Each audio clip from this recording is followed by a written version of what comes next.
Alright, welcome boys and girls. Eugene here, Hughes Motorized. Got an announcement. If you were following on Facebook, well, I said adios to Facebook. No more Facebook. I'm done with that. Shut that group down. I'm now going to be on Reddit, so if you've got any questions or you want to hang out and talk motorized bicycles, Reddit, Hughes Motorized.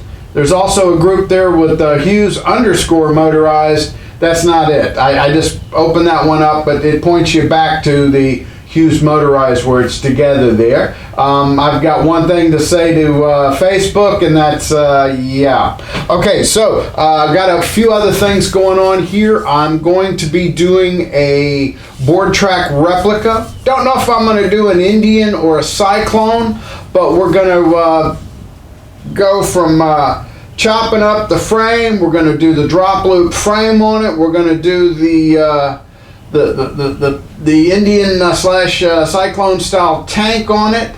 We're going to go in depth on that. I've got a idea. Check this out. This is a 1908 Eloham bike here. We're going to be doing something very similar to that. I haven't figured out what engine I'm going to go with. I might even just go with a little 49cc engine on it and see what we got there. On the board track replica, I'm going to be using a Huffy 29-incher Millennial frame that I've got. I built a buddy a bike, and he wrecked it, broke his shoulder on it.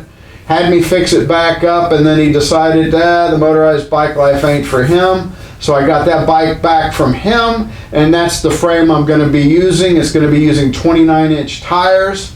So I'm going to walk you through on that. How we do that, we've got the 1908 Eloham, and that should keep me busy here for a good while, and all the other little miscellaneous videos we got coming. So hey, hopefully you like my channel. Thumbs up. There's a subscribe button down there.